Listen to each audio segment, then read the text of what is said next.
went to go get something to drink. And as soon as I stepped out my room, I saw a civilian who was getting beat on. They were slapping him around for no reason, just because a member of another organization, they were bored. So they decided they about to go beat on this man and slap on him. I seen some guys have to go use the bathroom in the shower because they had nowhere to go do number two at. OTS Solid. I just did 10 years in Georgia Penitentiary. We stay active, never ducking, getting active. You should know that, by the way. Where'd you get that name at, anyways? I'm an artist. My brand is OTS, meaning only the solid, and my nickname is Solid because I kept it solid, So that's how I got that name. How was life in Georgia? How was life growing up? Originally, I'm from Cameroon, Central West Africa. I had a different life. I had a different background. Life wasn't easy, but it wasn't like they depicted on TV. We do got clothes and it's modern. But coming to Georgia, it was a lot of ups and downs because I'm a firm and I'm a big believer in loyalty, but I didn't really meet that when I came over here. I joined the organization and it was a lot of betrayal. That's part of it. Made me who I am. Like I said, growing up, it wasn't very easy. We had to experience civil war where, we had to flee from one area to another area. And I grew up with a single mother and I lost my brother. I was 9 years old due to violence. Had some guys come in the house and killed my brother in front of me and my mom. So that was a very traumatizing experience for me. And when that happened, my mom decided that I would have better opportunities in America. Hence, I got sent over here. But growing up over there, we didn't have any food stamps. We didn't have any social security. So life was really hard back then. And back then, if you didn't have anybody in the government or anybody who is high in society, you're bound for failure. It was a really different background. We've had the same president in my country for 40 years. All right, you talked about coming to Georgia and joining an organization. What organization were you part of? I'm GD. Growth and Development. When you got to Georgia, what kind of things did you see being in that lifestyle? What kind of things did you witness? You have to be around the right group of guys. You have to be around the group of guys who have similar interests with you and who have your best interests at heart. Shout out Waycross, Georgia. That's where I'm at. That's what I'm putting on for. A lot of the guys here are being misled and, they have a wrong perspective of what this life is about. And they think going to prison is a rite of passage, but it's not. On the other hand, though, GD also taught me, like, if you follow everything GD is about, it's basically, to me, the blueprint for a man to be successful in life. If you abide by all the laws and policies and all the rules. But growing up and coming to Georgia around certain guys, I saw a lot of betrayal. I saw a lot of just guys trying to put other guys under the bus, like set other guys up. And that's not just with the gang. That's just guys in period, guys in general, so it wasn't a great experience, but I got a family, and when I had to do that time, I kind of got my priorities straight. What was the event that happened when you got arrested? Like I said, I come from a background of being a warrior. So when I got over here, I thought the guys I was running around with had the same goals and were like me, but coming to find out they were scared of me. So it's a lot of things that we did in the streets, and I thought they were going to keep it 100. So to say, when it all came down to it, I was the first person they told on. I had to understand the difference between fear and respect. I was feared, not respected. Your first day in jail, how was that experience like? Well, it was traumatizing because I had to realize, like, well, I might be here for a long time. When I got sentenced to 25 years. I had trafficking, assault and battery, high aggravated nature, assault and battery with intent to kill. I had some pretty serious charges, so when I first got there, speaking to everybody in there, they telling me, well, you might get a life sentence, and I had no bond. So for me, it was traumatizing and depressing because I had to call my mom from the county jail, my mom who is still in Cameroon, Central West Africa, and tell her mama I might be gone for a long time. Yeah, it was traumatizing for me. Looking back, could anyone have stopped you? Not really. I was an angry child. I lost my brother, like I said, at a young age. So I was really angry at the world because I always asked myself, how could God let something like this happen? I was a baby when that happened, and my mom, it really traumatized and changed my mom, and at the time I didn't understand that my mom understood what life was about. But I took that as a sign of weakness because when my mom lost my brother, she gave me a lot of leeway. Like I said, I took that as a sign of weakness. I started doing what I wanted to do. I was angry. I had no father figure. To me, I was just doing what I thought was best. Like I was trying to prove myself, not knowing that a lot of the guys who I was looking up to weren't even living how they were telling me to live. Do you think the way that a young person is raised is going to determine who they are in life? I think it has a lot to do with it because we need guidance, especially for the young males today. It's important to have a father figure because a woman can only do so much. I'll speak on myself as an example. It's plenty of times when I used to speak to my wife from prison and in certain conversations that she couldn't have with my son. Like today, I just took my son out and I let him start practicing driving. Those memories and that impact, I feel like if I had that in my life, maybe I would have turned out different. If I had a father figure or a male figure to tell me, listen, this is how life is. Listen, this is how girls are. Listen, this is how, it would have helped me not trying to figure it out on myself by myself. Because me trying to figure it out on myself, I was trying to get it from everybody around me. And like I said, the people around me didn't have my best interests at heart. These young people, they're listening to a lot of drill rap, a lot of crazy rap that's telling them, to go out and catch bodies. What do you think about that whole situation? That's crazy to me because a lot of these guys rapping this drill music have never lived that life. They just rapping songs. A lot of them have never been to jail because most of them, when they do go to jail, are in protective custody. Can't even come to general population. you know. So, and I'm not weak there because I feel like they're misleading the youth. But the youth is what's important. That's who we have to make sure the youth is right so tomorrow can be greater. Say a lot of the times when we join these organizations or whatever it is that we want to be, you get a certain image of whatever it is that you want to be.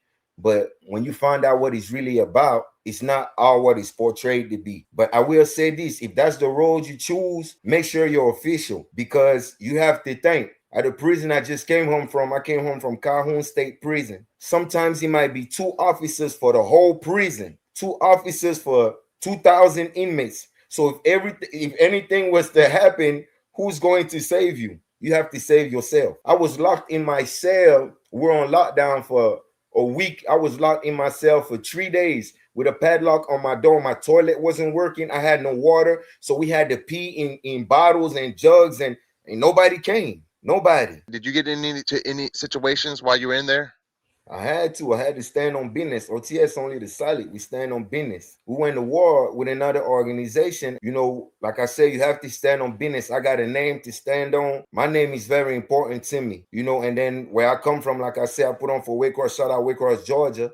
My guys on the street, I'm representing them when I'm in there. So anything that I do or anything that happens reflects on them as well. I had to stand and handle business. Oh, we got the stabbing. I got hit in the face with a lock. Almost lost my eye. Got stabbed and I had to perform. Why do young people come to prison and they join gangs in the first place? Because they feel like they need protection. They need a sense of belonging. Let me explain something to you. Right now, if you go to prison and you're a civilian, you have no room. You sleep in the day room on the floor. You might not get your store. You might not keep your food. You might not keep your clothes. It's that type of environment right now. Is that all civilians or is that just ones that are not respected? Ones that are not respected. But in order to be respected, you have to know somebody, right? Because if you civilian, you have no say so in whatever. You have no say so. So you have to know somebody. Are there any stories that you can remember seeing with other people, something that sticks out in your mind? Yeah, I was on the phone with my wife, I went to go get something to drink. As soon as I stepped out my room, I saw a civilian who was getting beat on. They were slapping him around for no reason.